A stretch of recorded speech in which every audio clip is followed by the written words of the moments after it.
Well, anyway, it is my pleasure to introduce Arie Kaufman. Again, he's a you know you know um, a distinguished member of our computer science department. He's an ACM fellow. He's an IEEE fellow.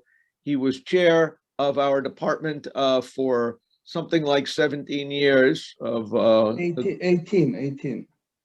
okay. Actually, I was going to say it felt like 18, but now I guess I know why. And his work is in visualization and virtual colonoscopy is well known. Indeed, he has had a tremendous role in. He's as far as punctuation goes. He is the one in our department who was prevented many colons from turning into semicolons, and that's a colonoscopy joke. But anyway, he is going to talk to us today about virtual analytics and machine learning in biomedical imaging. And again, his work has, traditionally was in graphics, and he has been moving towards using machine learning in recent years. And this is what we're going to hear about. So, Arie. Okay, thank you, Steve. So maybe Steve already said I'm doing machine learning, so let me start with a disclaimer. It will be a little bit of a long disclaimer that I'm not a machine learning expert, but I'm looking at it and I'm happy to use it as a tool. And let me tell you a brief story, and maybe some of you heard it before. After I finished my chair position in 2017, I went to Harvard for a sabbatical. And I was expecting, I went to a visualization group there doing visualization, virtual reality, augmented reality, and I come to that group, about 20 or so people, mostly postdocs actually, and half of them doing visualization and virtual reality, half of them are doing machine learning with the connectomics project. The connectomics is a project for mapping the brain neurons, and I've been doing some neuron mapping here with neurobiology, but this was really a tremendous project. 10 people were working on that and doing machine learning, primarily for segmenting these neurons, but the results were not that good. They have been doing a lot of, they're getting a lot of over segmentation and under segmentation. The results were terrible. So they challenged me and my student that I brought with me to Harvard, and they said, can you fix that? But the solution was to build another machine learning to fix those results from the first machine learning. Instead of going back and fixing the machine learning, the first machine learning algorithm, we built another one that fixed the result. So that struck me as a very incoherent way of thinking, and what also I noticed that all the people in computer vision, and some of them are on this presentation, these people are basically machine learning people doing computer vision rather than computer vision using machine learning. Computer vision is a long and traditional field that developed tremendous technologies for image manipulation, image processing, and most of these were thrown away, so to speak, and they're using machine learning as the sole tool to deal with the problems. And what I'm going to show you today is, again, the use of machine learning in imaging. The computer vision is actually in a crisis. CDPR, if you go to the primary conference, you will see 95% of the papers are machine learning papers. And the organizers and the steering committee even decided that papers that do not have machine learning will have a priority. So they're already in a crisis. So I'm kind of trying to warn everyone, don't get your field into this kind of crisis. So I'm hoping that more people will use machine learning for their work, but don't get into a 95% crisis as the computer vision got to.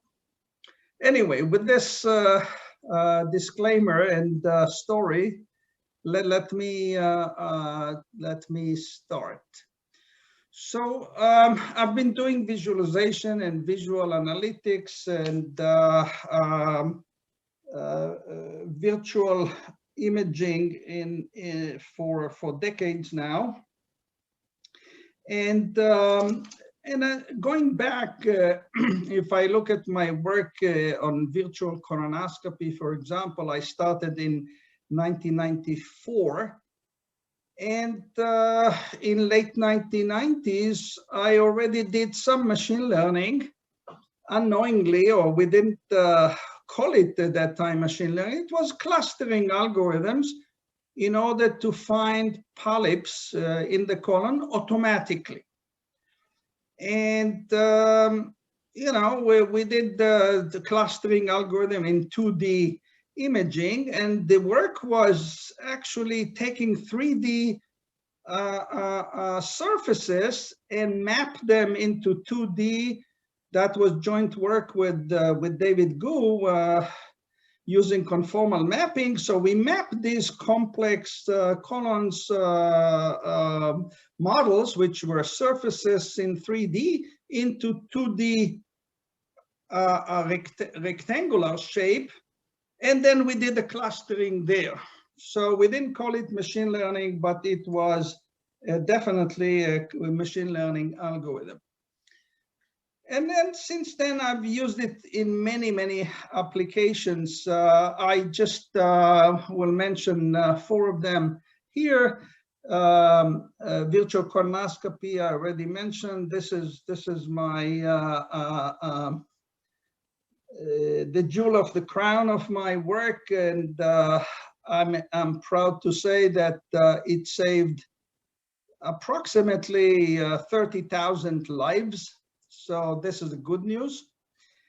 And what I'm going to focus on today is primarily on one project, the 3D virtual pancreatography, which is how to screen and deal with pancreatic cancer. And but it is the same approach of using visual analytics and machine learning we have been using in COVID view, how to detect COVID-19 and help the radiologist to analyze and detect and make a decision about that. We also used it a lot in brain neurites. I mentioned the Harvard project, but we have been doing a lot of similar work with our neurobiologist and currently with Memorial Sloan Kettering Cancer Center. So I'll talk mostly on the virtual pancreatography today. If we have time, I'll show you a video of the COVID-19. And we are working on COVID-19 only in less than a year, as you can imagine. We started this in May of 2020, and we have some reasonable results on that. Okay, so 3D virtual pancreatography. So just for everyone, so you know, the pancreas is in the back of the abdomen, somewhere in this area. And it's about 6 inches long, but it's about because different people have different shape, different sizes, and this is one of the issues and one of the problems we have with the pancreas. So the pancreas is two purposes. One is to secrete hormones in order to regulate blood sugar. And second, it secretes pancreatic juice directly into the small intestine, right?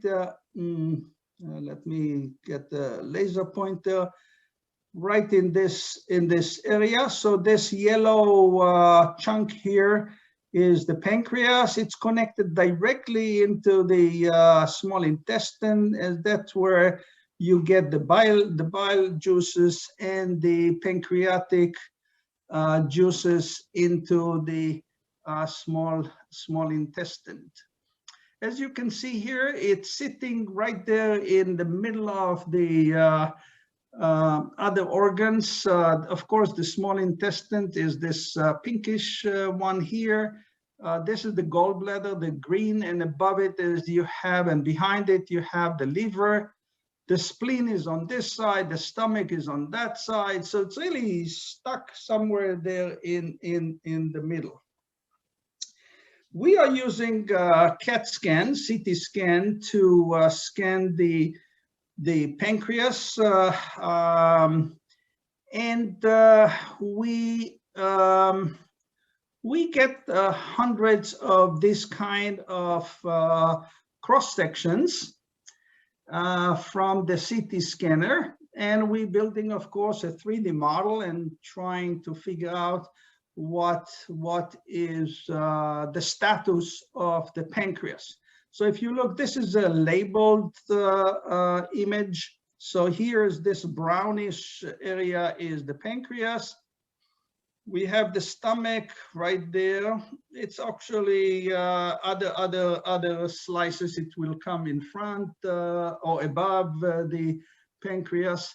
The liver is this big stuff here on the side. These are the kidneys.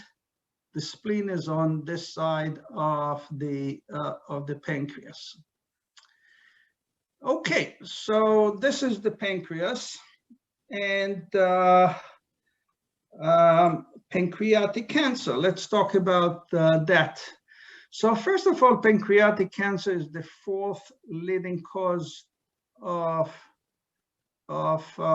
cancer death. And here, what is typically done, prostate and breast are put together, and that's the 2nd leading cause of cancer death. Of course, after lung. Colon is number 3, and pancreas is this number 4. So this is an important subject matter to deal with, especially that the prognosis for pancreatic cancer, once it is discovered, it's a very poor one. What I mean by poor, there's a 5-year survival rate of only 7%. 7%. This is really, really low. And this is kind of an example of what is the number of new cases, about 50, more than 50,000. That's in the US, more than 50,000. And, 90 or more % of those die a year. So if we just look at the number of death, this is a large number of death every year. So what we're trying to do is both, once you discover symptoms, we want to try and manage that situation. But also we are looking to do some early detection. So if we can look at cysts, and these are the growth in the pancreas are referred to as cysts. We are looking for cysts. If we can find these cysts early enough, then we possibly can deal with that and save many lives. So early detection of malignant precursors, we can save lives. So the idea is to use the CT scan and use that to try and detect pancreatic cancer, try and classify them, because there are different kinds of pancreatic cancers. And unfortunately, the radiologists are not doing a great job on that. They are correct about 67 to 70% of the time from CT. And I have a reference here if you're interested. So this is something we can definitely improve on. And the idea was to use visualization tools to help the radiologist make a decision, and to complement those, to use machine learning tools to do both segmenting the pancreas, segmenting the these precursors, whatever they are. So these are, we refer to them as lesions before they become something known as cyst or malignant cyst or benign cyst. And if we can do that, we can definitely improve the radiologist statistics. 67 to 70, that's definitely low. So how this is going to help them? First of all, it will give them other ways to look at the data. Right now, they just basically look at these cross sections, and they look at them from other directions, axials, sagittal, coronal. Fine, they have some tools, but they are mostly 2D.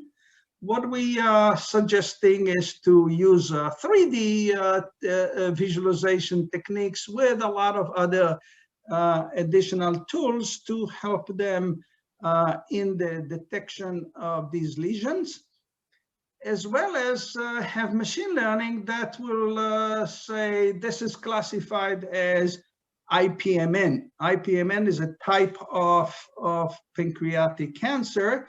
The doctor can ignore it, can use that. We can even provide a percentage, say, okay, the computer thinks that this is 91% IPMN, and this is maybe 6% MCN and 1% SPN. And the doctor can ignore it, but can use it as a second reader. And typically, we all know that if you have multiple readers, the doctors are doing much better. So 2 readers are doing much better than 1 reader. And actually, the success in some respect of mammography has to do exactly with that. When we have a doctor working in tandem with a computer that does this automatic detection of abnormalities or suspected abnormalities, that really increases the correctness of the radiologist and give us better outcomes. So here you see the 4 different types of pancreatic lesions. This is probably the most popular IPMN, intraductal papillary mucinous neoplasm. I'm not going to give you all the names, but these are the acronyms: IPMN, MCN, SPN, and SCA. These are the 4 most popular. Apparently, 2 of them are typically malignant, and 2 of them are typically benign. So you can have a big like this one here, shown in red, a pretty big pancreatic lesion. It's a huge cyst, actually, but it is completely benign. And apparently some of these some of these are very much gender related. For example, there are cysts, malignant cysts that are prevalent only in young women. Young, I mean in their 20s, 30s. And some of them are only with elder men. So there's a gender related and age related, but we'll talk about it a little bit later. But if you look at them, they are kind of very different from than each other, but at the same time very different to distinguish between them. And what we're trying to do here is to use what we call it in general terms, CAD, automatic computer-aided detection, and of course visual analysis to help the doctors, the radiologists in this case, in detecting and diagnosing these lesions. Okay. I ask a question. How much label data would there be on this? So my sense would have been that because it's hard to discover, that's what I always hear, there wouldn't be that many scans of people before they had it, but maybe I'm wrong. Right. No, you are 100% right, and I'll tell everyone the. So I started to work on the pancreas. I worked before in the colon. I worked on the prostate. I worked on the lungs. I worked on the brain, but I didn't really dealt with the pancreas. I met one time with the medical director of the Marcus Foundation. Mr. Marcus owns Home Depot, so you know Home Depot. So he is the chief of Home Depot, and he's also a strong philanthropic guy. He primarily supports medical advances, medical research, medical development. And so I met with his medical director, and medical director said, you know, Mr. Marcus had several friends that died from pancreatic cancer. Can you do something with pancreatic cancer? And I thought about it a little bit. I read and I came back. I said, yeah, that's an interesting problem, and I would like to do that. And so he said, yeah, okay.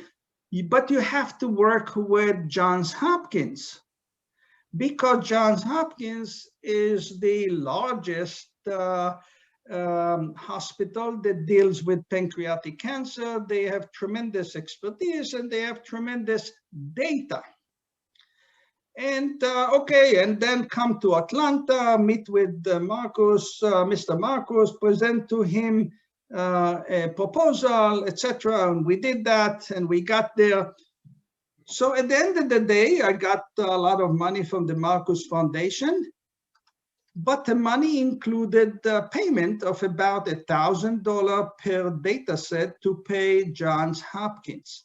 Hopkins went and they used postdocs and fellows to sit down and mark these lesions, mark the pancreas, so we will have some ground truth data.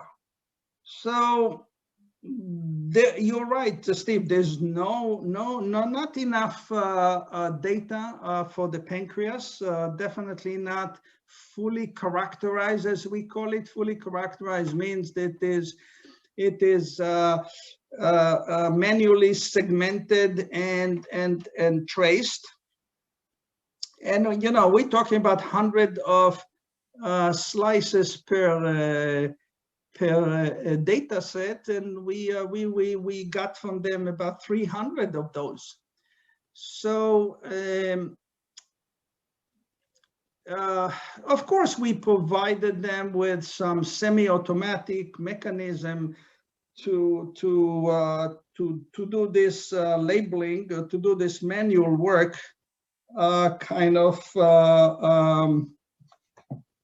to do this manual work and to do it easier than you would going per slice by slice. So yeah, that's the main issue. But there's a lot of other nuances here, and I'll mention some of them a little bit later. Okay. So the system, we call it VP, 3D virtual pancreatography. It's primarily the 3D that is important here. So, and this is very non-invasive. You don't have to go into the pancreas through your mouth and stomach, going into small intestine and getting into the pancreatic duct in order to examine it or take a biopsy. This is done externally, non-invasive. It's a CT scan, and what the three primary components of that are automatic pancreas and cyst segmentation. So we want to take the pancreas and extract it from the rest of the abdomen because they all come together. And we want also to segment the cysts, to have them separately, so we can, first of all, present the pancreas and the cyst to the radiologist in 3D, but also provide them as an input to the automatic cyst classification. This is, again, both of these automatic procedures are machine learning procedures. So automatic cyst classification will tell us if it's an IPMN or MCN, or maybe a benign tumor altogether. And at the end of this, we have a comprehensive visualization interface that allow you to allow the radiologist to look at the data in 3D, in 2D combination, and a lot of other tools that I'll show you some of these.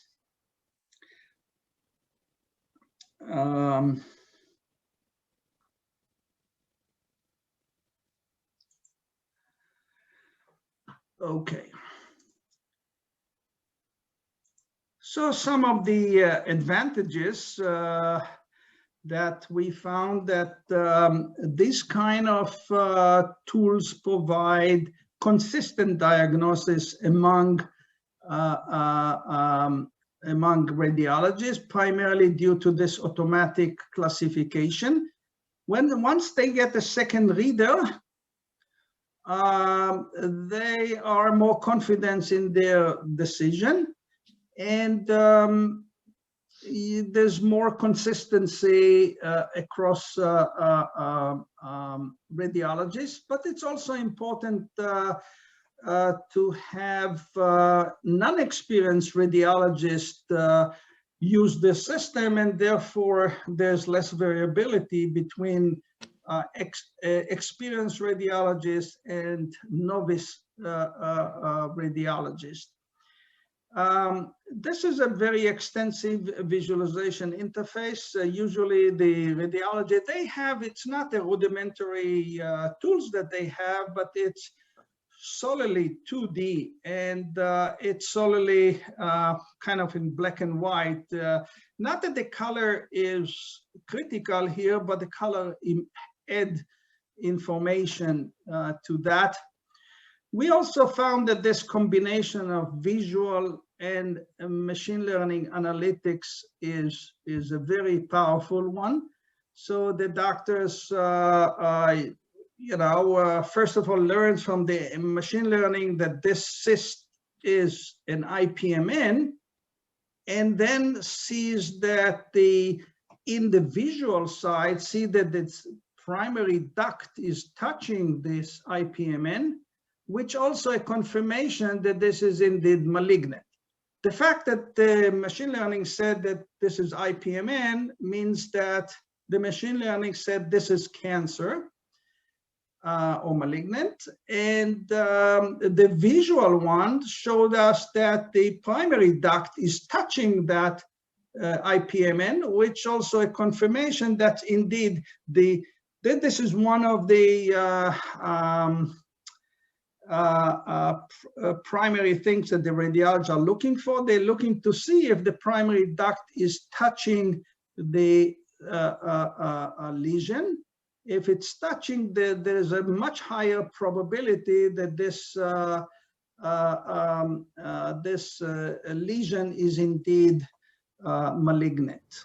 So this combination, we used it in several ways, but one of them is this one. I'll also show you one slide about we use the visual analysis for explainable machine learning. So of course, doctors are somewhat suspicious about machine learning. And I can tell you that a few years back, I was on an NIH panel, and all the doctors in the room, every time machine learning was mentioned, or every time a proposal came with a component of machine learning, they dismissed it. So there is a lot of skepticism by the media, less so now. I mean, this is slowly improving, but you need to have a mechanism to convince the doctors that that's the case. So we built one here using eye tracking, and I'll show you some results of that. There's no significant cost increase. Hospitals are very conservative, and they don't want to increase the cost. And that's really, that's a little bit more software running on your workstation. So that's this is the the only cost increase, which is very minimal. And as far as we know, there's no such diagnostic tool available.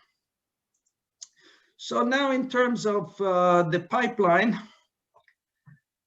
so we start with a CT scan, and we go through a process of automatically segmenting the pancreas and the lesion. Actually, we use the same mechanism to segment both the pancreas and the lesion. I don't show here, but we started at the beginning. We also segmented the pancreatic duct with this automatic segmentation. It's a pretty universal kind of technique, but the results were not that good. I'll show you the results for the pancreas and the lesion, but the results for the duct were not that good. What you see, for example, in this image here, you see the pancreas, you see a cyst right there, and you see the primary duct. I showed it in the very beginning slide, but maybe you didn't. I didn't highlight it, but it is an important component in the detection and understanding of the situation in the pancreas. This is just the primary duct. Of course, there are secondary ducts, smaller ones coming out of that. I'll mention what do we do with the pancreatic duct. Here in this CPR, I'll explain what CPR is. You can see here this tunnel here is the duct. And you have a cyst, and this is the gray area here is kind of the pancreas itself. And you can see somehow, and I'll mention it a little bit later, the boundary of the pancreas is kind of a very zigzaggy, kind of fuzzy boundary. That's one of the issues we have with automatic segmentation. But anyway, so once we do the segmentation, we bring it into the visualization side. There we have both 2D and 3D exploratory visualization. This is a 3D showing volume rendering of the entire abdomen, with the green one being the pancreas, and the other organs we can highlight, we can remove, segment out, segment in, whatever you want to do. We can segment the cyst separately with the duct. Here's with the pancreas. This is just another cyst. This is a 2D reformatting, a CPR that I'll mention a little bit later. But anyway, that's kind of what, it's an extensive visualization, exploratory visualization tool. And also we take the data coming out of the segmentation and send it to the automatic classification.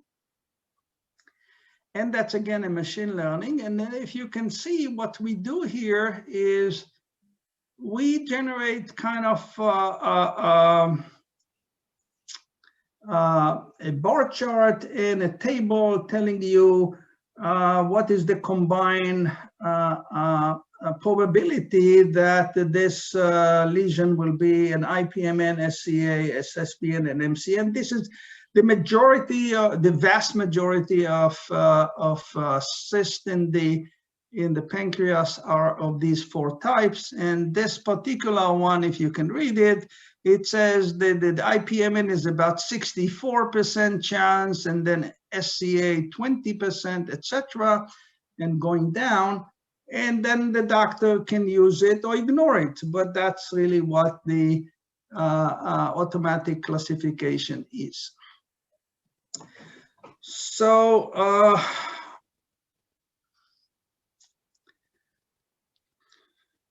so typically this, of course, is done first, and the classification can also be done ahead of time in kind of pre-processing if you want. We do some pre-processing for the visualization. So the runtime environment is very, very interactive. You don't have to wait for the classification or the segmentation to be done. We typically even do it on our smart cluster, which is you know, in a different building altogether, and we just have the a powerful GPU cluster that can help us to do it. The only thing, we need to make sure that the data that we get from the hospital is de-identified, and then we send back the results. Okay, so the segmentation itself is a machine learning convnet model. And basically the idea there, we use sub-volumes. We divide the CT scan, which is a 3D volume, into sub-volumes. And we run 2 branches down here, you see. Number 1 is detect whether or not the sub-volume contains a healthy or lesion tissues. If we have, if that sub-volume contains lesion tissue, we keep it in the segmentation, and hierarchically we generate the segmentation mask for that. If it's healthy, we get it out of consideration. So to generate this segmentation mask is typically the expensive component, and if we remove all the healthy sub-volumes, we save a lot of time to do that. And we use the same model to do the pancreas and the lesion. I mentioned to you that we tried to do the duct, but it didn't work. Actually, here you can see an example where we, okay, that's one slice out of the abdomen. In the green outline, you can see the pancreas. That's a result of the segmentation. In the red, you can see the cyst, and you have a little bit of the duct here. It's actually two disconnected components. So it's not a perfect situation where we can segment the duct. I'll mention it in a minute. So it is difficult even to segment the pancreas itself and the cyst, primarily to the fact that the sizes are different. I mentioned 6 inches, but different people have different sizes. The shape of it is different. Right here you can see a very different shape than the one I showed you at the very beginning. The location of it, I would say most of them are in the head of the pancreas. Some of them are in the tail of the pancreas. Some of them are in the body of the pancreas. So you don't even know where to look. It's all over. And so both the pancreas and the lesions are kind of difficult to segment. There's also relatively low contrast between the pancreas and the neighbors. So the boundaries are low contrast, and they're also lobulated, kind of fuzzy surface with a lot of bumps and bulges, small ones, but that's kind of create an issue. And I can tell you when the Hopkins segmented it manually for us, we had a lot of variations, and we used some doctors in Stony Brook Hospital just to confirm some cases that Hopkins did, because we kind of didn't fully trust them in that work. And the ground truth was, of course, these manually segmented cases by Hopkins. But you know what we got was segmentation accuracy, which is a much better than what is available by the state-of-the-art approaches, which are similar. People use similar approaches, but we got primarily, I think, because of this manually segmented ground truth that we had, we got pancreas 80% and the lesion segmentation close to 84%. And that's, again, primarily because the pancreas itself is a complicated one to segment, and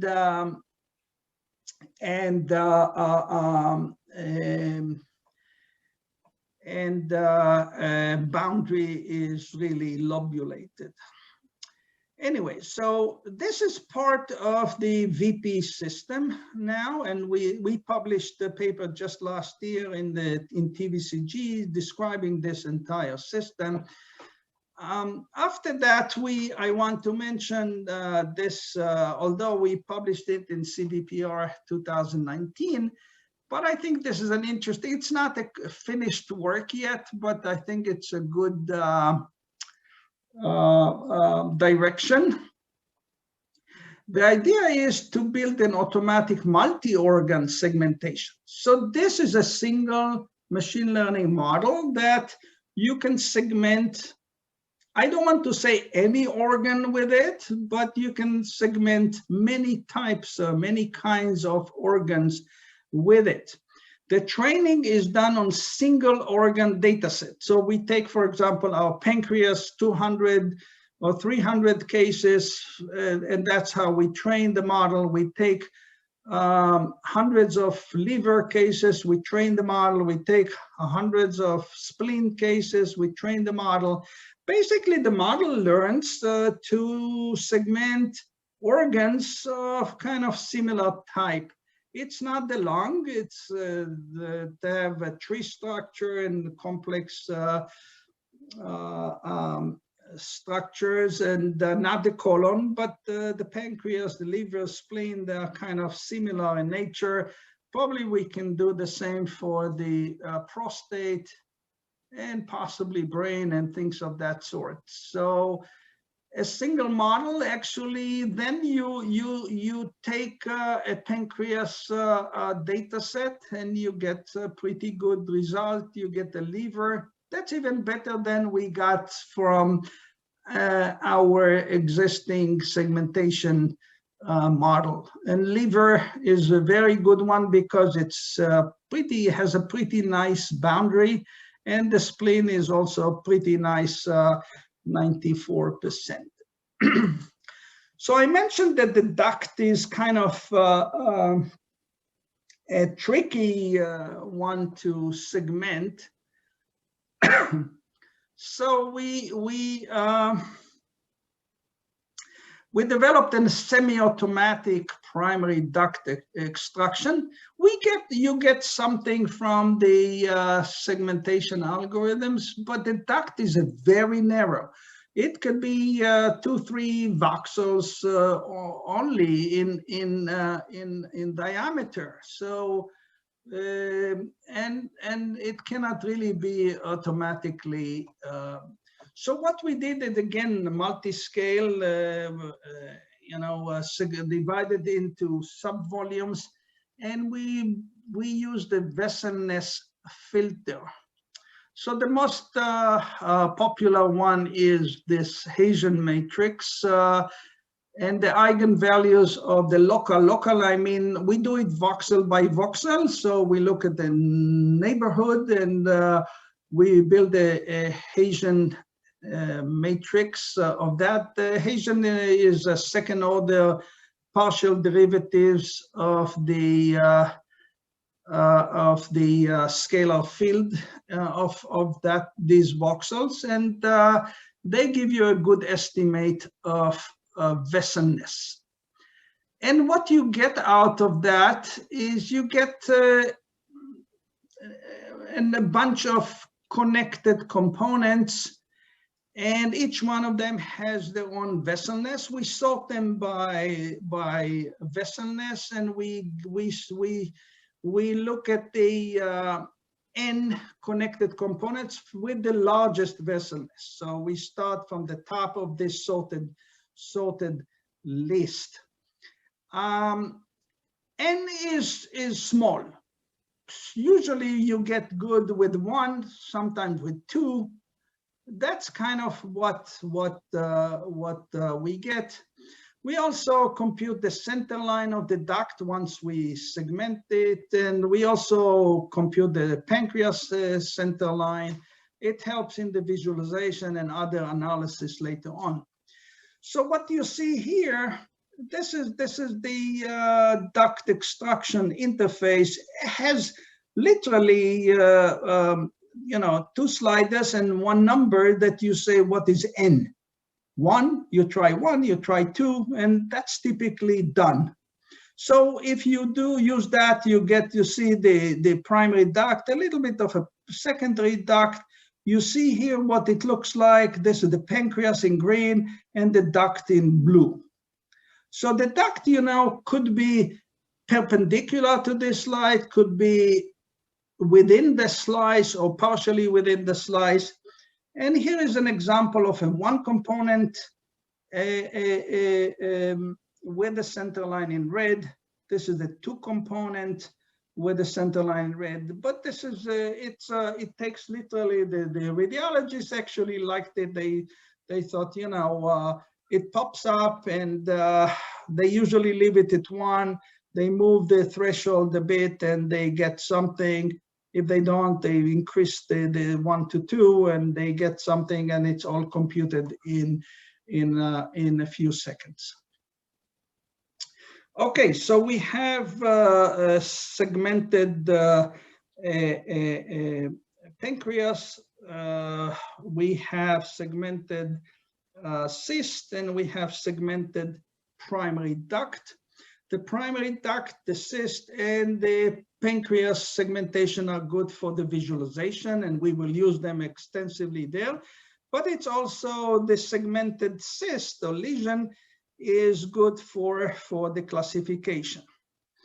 And the classification, this is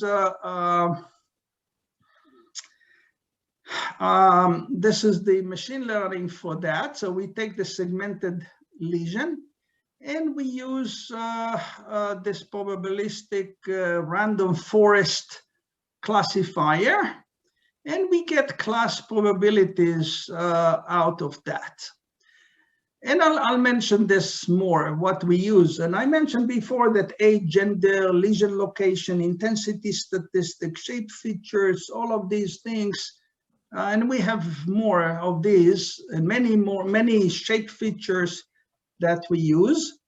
And that gives you some class probabilities.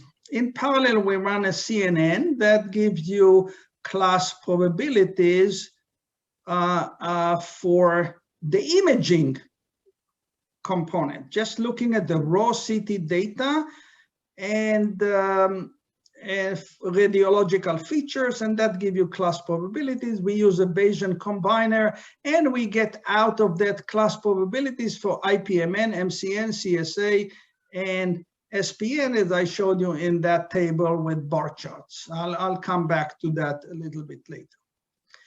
And we did this with Hopkins. Again, we trained the model on a few hundred fully characterized data, about 300 or so. They are fully characterized, mean they, in addition to being fully manually segmented, they were also, we got the radiologist and the pathologist reports. These were all went through surgery. Well, I don't know, this will be inaccurate. Some of them went into surgery, but anyway, there was a radiologist's report that provided the ground truth, as well as pathology if the pathology was available. But also Hopkins worked with us on a blind study. The blind study they kept 60 of these data, 61 actually, one became invalid, 60 data sets, and that was completely blind. They didn't tell us anything about these data sets. And then when we fed it into our classifier, we got these statistics, with the average of 92%, which is a fantastic results. And you know, we were a little bit, we were very happy with that, but somewhat skeptical. And that's why we started to work on and the radiologists were skeptical, and we worked on the visual analytics for explainable ML, explainable machine learning. We published this in 2019, but we also built this. So we built two components, one for the random forest. We have a bar chart showing the feature importance for random forest.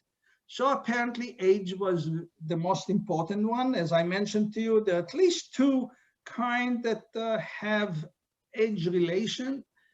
Gender is related. The volume of the lesion is important. Its location, mean, median, etc. So there's a lot of features that looked at, and the radiologist, indeed, when they made a decision, these were the features that they were considering, and more or less in this order. And we actually asked them to list the features that they are looking at, and that corresponds very closely to this bar chart. But more importantly, we took the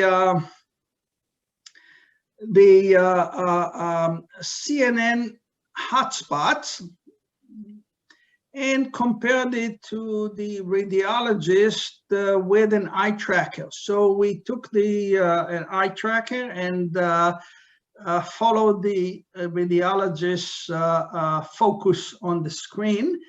And as you can see from the CT scan, this is where we had a cyst. And the radiologist and the CNN, both of them indeed focused on this area. You know, this is the radiologists were speechless, literally speechless when they saw these results. And they even explained the difference why the CNN, you know, I don't know exactly, but they said, oh, now I understand. You know, I wanted to look at this area a little bit more, and then that's why it's more intense than other areas in the same image. But if you look at these pairs, you see the comparison. This is, of course, you know, this is a qualitative comparison, but this is I think a good explainable ML for radiologists, both on the random forest side and the CNN side. Anyway, just a little bit about the visualization component. We are at 11 o'clock. I don't know what Steve is. He's the boss. You can go a little longer. Okay, give me Not a few infinitely long, but a little few long. more minutes, and I'll finish that. And I show one video, short video summarizing that, and that will, I think, will do the job. Anyway, so this is the interface to the radiologist. So here you see the pancreas-centric 3D view, where pancreas is in the middle, and you will get the rest of it. These are axial, coronal, sagittal. These are the tool set. We don't have these labels on the interface. This label is for you to explain to you. This is the patient information. There's a lot of data there. And this is what we call the CPR view. CPR is the curved planar reformation. So we reconstruct the cross-section of the duct. That's one way, or cross-section of the pancreas. Because of that, we build the center line, and it gives you a good flattened, so to speak, cross-section of the vessel or the organ. And in this case, you see this is a CPR view of the duct, and you can see right here in the middle of the duct and touching the cyst, and you see also the pancreas. But this is a reformatted kind of a planar view, and it's a very, very powerful, very helpful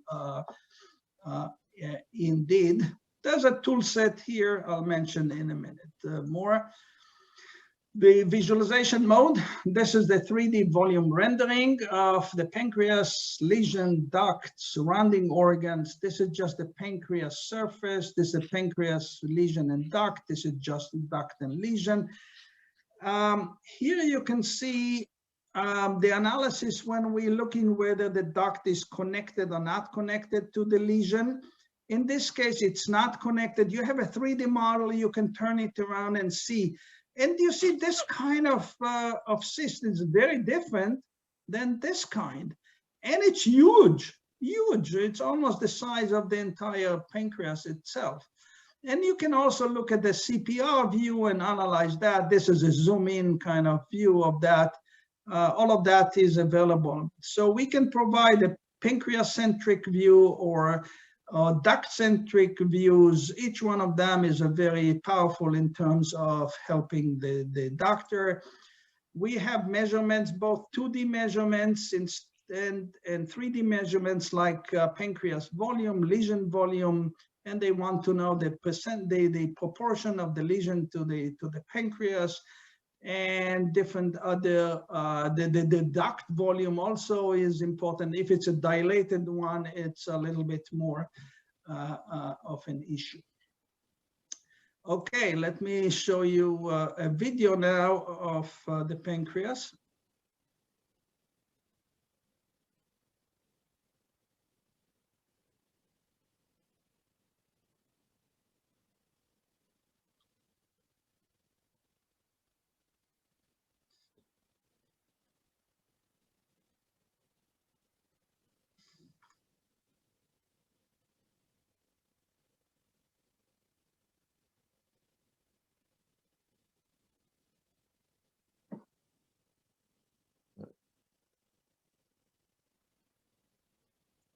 If there is a voiceover, we're not hearing it.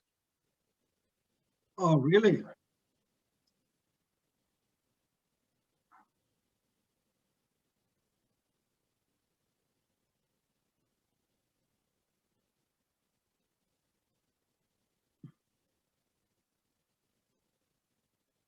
Okay, I imagine that's too big a technical problem. So,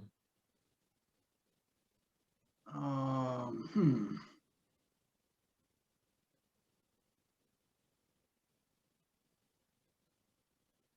No, you can't hear anything? I can't.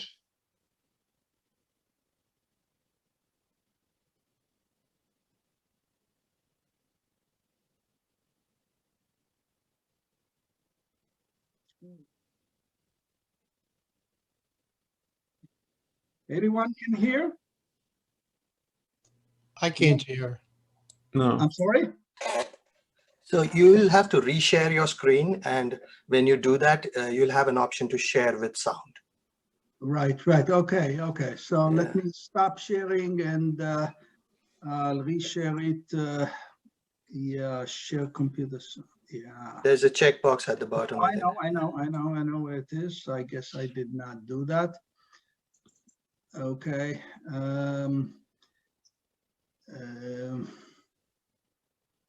Can you see the screen? Yes. Okay. So let's see.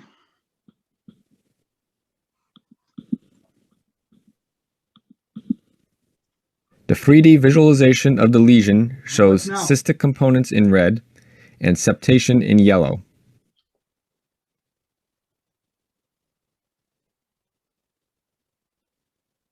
Here is a lesion from another dataset with larger cystic components.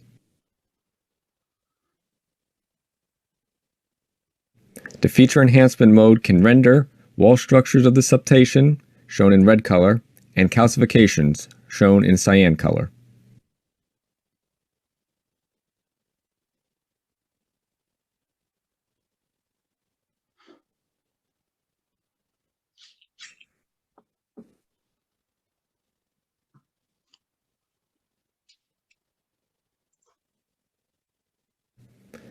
The centerline guided resectioning view includes a 2D intersecting plane that slides along a duct or pancreas centerline and shows a resectioning of the volume.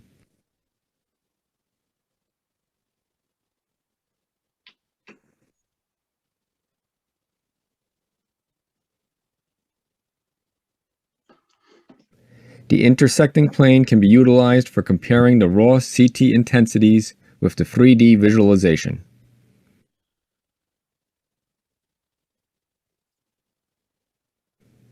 The CPR view reconstructs a single 2D view containing both the primary duct and the lesion in a single viewpoint. This facilitates the inspection of the relationship between the duct and the lesion. Additionally, the surface used for reconstruction is also shown in the 3D view in combination to other 3D visualizations. This helps to better understand the reconstruction.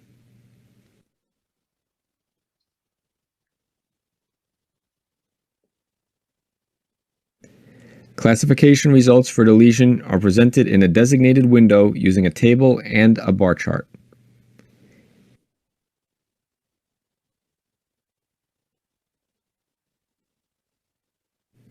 interactive 2D measurements can be performed on any of the planar 2D views.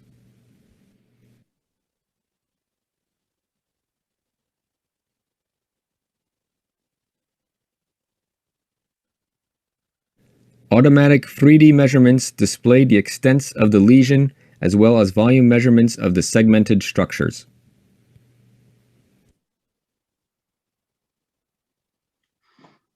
Thank you for watching. Okay, so that's the end of my talk, and it's 11:09. Okay, only 9 minutes over. Okay. Okay, I'd like to thank our speaker. I have some questions. Are there any questions?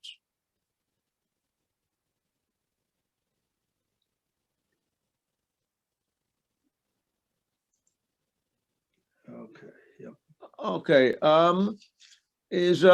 one question I have is, I'm curious, when someone goes to get a CT scan for something, maybe a routine thing, maybe they want to look at your colon or your kidney or something like that, do they look at the rest of it? And because I'm kind of picturing, wouldn't it be great if you had something that took the whole CT scan and said, you know, these are the things that look weird, okay, in all organs? This is a great question, Steve, because this is exactly what we're trying to preach. We're saying there are tens of millions of abdominal CT scans done in the US every year, and they are very organ specific. They give you you know, a tagging agent to tag a certain organ, and that's what they focus on. And when they look at the colon, they don't look at the pancreas, etc. And this is a bad idea. I mean, in many ways they are liable because they have seen the entire CT and the doctors didn't check it, but they don't have the time to actually do that. So what we are saying that you should look every time you take an abdominal CT. Check also for cysts in the pancreas, and they can be tiny, and our system will actually detect even tiny cysts. We did some tests on that. You can detect even tiny cysts, and that will be a lifesaver for that, or could be a lifesaver for this particular patient. So this is one way to do early detection. We're talking about tens of millions of CT scans of the abdomen. This is a tremendous amount of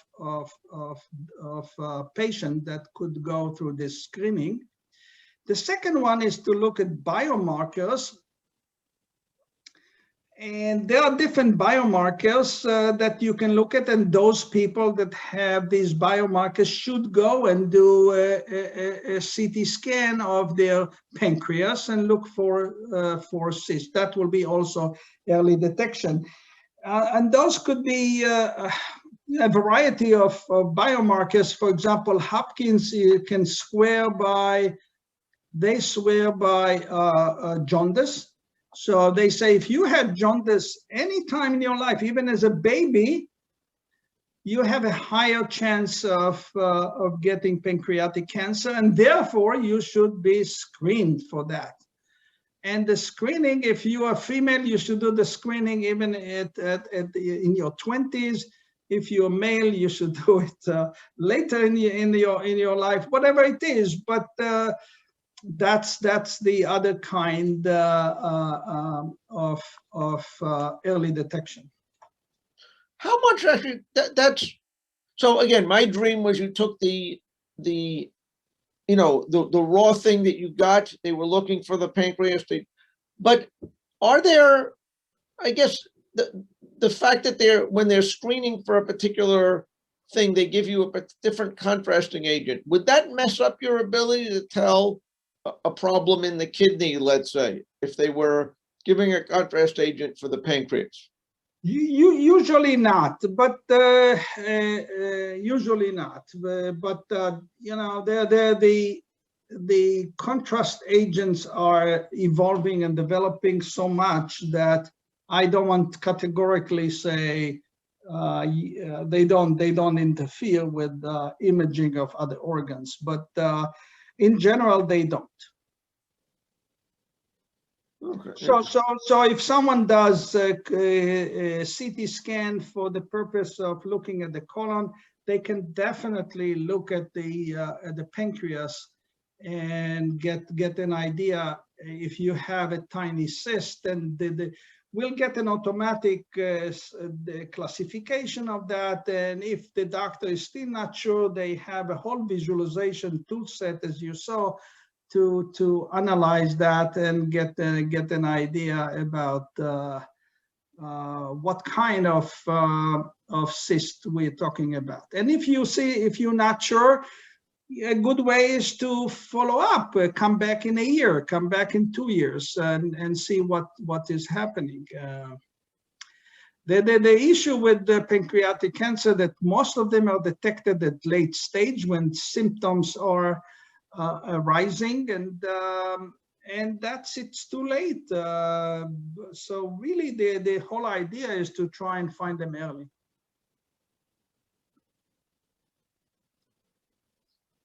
Okay. Any other questions?